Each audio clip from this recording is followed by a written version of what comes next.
Hey everybody, it's Rob from Flailthroughs. This is Gundam Battle Operation 2, and this is a guest video from Salty Walty in the Sisquiede. I haven't run this in a while. I tend to plunk for the Despada if I'm going to use either of them, but Sisquiede has some interesting abilities.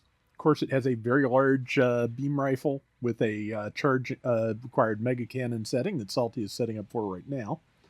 It also has an offense mode that changes based on how many hit points you have left when you activate it. And it also has an eye field generator built into its cannon so that it can block incoming beam shots until it's ready to fire. It's definitely an interesting setup. I have never spent enough time with it to really understand the in and outs well enough to make a good go of it. But I'm thinking this will be a pretty good round, so let's see what we've got. Okay, and there is, that looked like an Alex that just dove out of the way of the fully charged beam gun. Oh, good lineup. Perfect timing. Got the Kyakushiki, did good damage to it, caught it in a counter before it could do good damage back. And now it is nearly dead. There is at least one more ally in the neighborhood, and Salty has time to make a getaway. Yep, that's the Shiki dropping, and I'm assuming the Alex as well, since got 2 assists in a row. Eye field launcher is up, which gives, like I said, a little bit of defense against incoming beam attacks. Managed to stun whatever that was guarding out of its, trying to guard against whatever he was doing. Maybe prototype Zeta Gundam, not 100% sure. But it's hard to tell sometimes when you're dealing with custom colors and it goes by fairly quickly. But full armor Mark II? Yeah, that's full armor Mark II. Thanks, Brain. Anyway, that's a good kill, and that unfortunately was a intercept basically, because sometimes your allies just jump between you and the target when you're running a support. That is just kind of how it goes. I always feel bad about hitting people, but also at the same time I do kind of reach the point of, please just, weave back and forth just a little bit to your left. Please. But, cannon is about to be ready again, and Salty's in a good elevated position. Hopefully the rest of the team figures out to, lead them into the street here. Looks like that Hyakushiki is going to be the lucky recipient again. Or maybe not. Yeah, Salty's got more patience than I do for this. I am very bad at shooting when I am not going to land the shot. But yeah, managed to get hit the Shiki, managed to tag something else. But yeah, in addition to standard beams and the Garobi, it also has the a rapid fire setting. So yeah, a lot of different ways to use this beam gun. And yeah, ton of damage there. 4,000 on the single shot, and then 1,300 on each burst that hit afterwards. Yeah, this is he's holding out really well, and the rest of the team has respawned and is doing a good job of guarding their support. Because supports can dish out tremendous amount of damage if the team will coordinate with them. That's kind of where it falls down, but it's definitely. It's definitely a thing of the raids are frequently much better at the, independent action thing, running off on their own, doing some, fighting. Whereas, supports do need a certain amount of cover to work to maximum effect. Yeah, Salty's health is low enough that he was able to activate offense mode 2, so that gives, I believe, better boosts than offense mode 1 does generally. Also gives him the skills he needs to just be able to move in and do melee. Nice work there. So yeah, it's works pretty well. Yeah, I'm not misremembering that this is a support, right? Because it moves really well in offense mode. Either way, even if it's not a support, it definitely functions like one most of the time. Offense mode 2 notwithstanding. And if that person just moves a little further, like that. Oh man, that's a support, and that is just huge damage to that full armor Mark II. Yep, 2-hit melee combo. I think it only I just forget if it has 2-hit melee outside of offense mode 2 or not, but regardless, it did the trick. Yeah, this is going really well. But this one might end up being a little bit more one side than I usually run, but since I was saying I don't really know how to run the Sisquiede, I'm gonna run it regardless.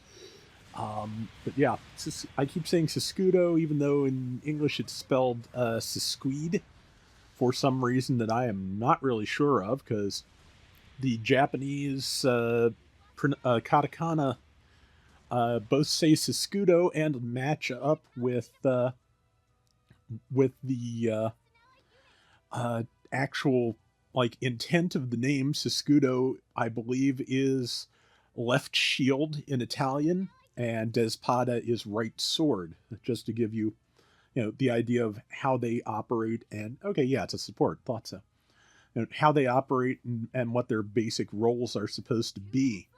So yeah, I have no idea why they decided to translate Sisquiede the way they did, because it has no bearing on the Japanese pronunciation or the Italian meaning. So I have no idea. Well, I have no idea what the deal is. So yeah, again, I don't make the translation decisions. Sometimes I wish I did, but I generally, I generally know better than to indulge in that hubris, because a lot of times, just like the intent behind something is more complex than you realize, and is referring to things you probably haven't even thought about. Like it's easy to assume something is just a series of mispronounced English words, but no, sometimes it's Latin, sometimes it's Portuguese, sometimes it's German,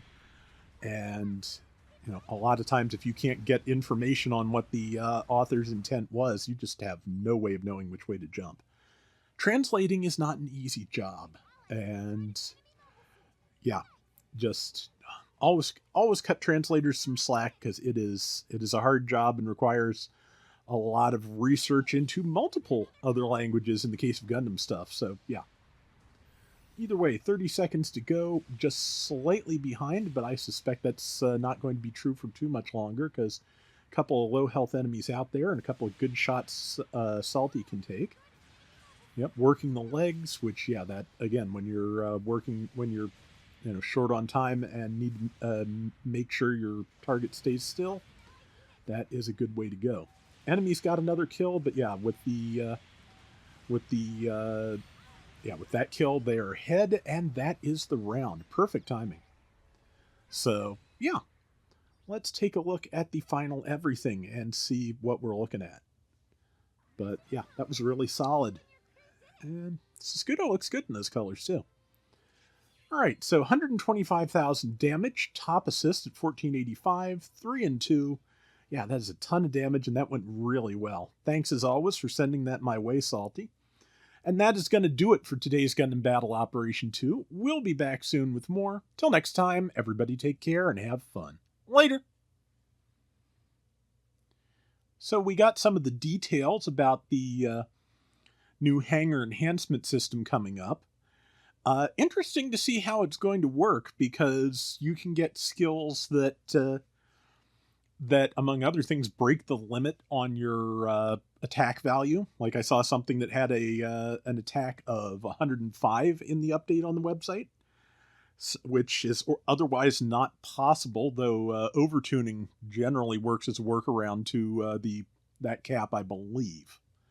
I may be wrong about that, but yeah, the thing that I find interesting is once you have the right skill on something, you can level it up in a separate process, but that requires a special kind of ticket that, if I'm reading it right, they may actually be selling for real money in addition to making it available in-game. So that, I feel like, is kind of starting to shuffle into pay-to-win territory even a little bit more strongly than, the 4-star banners, 4 and 5-star banners do.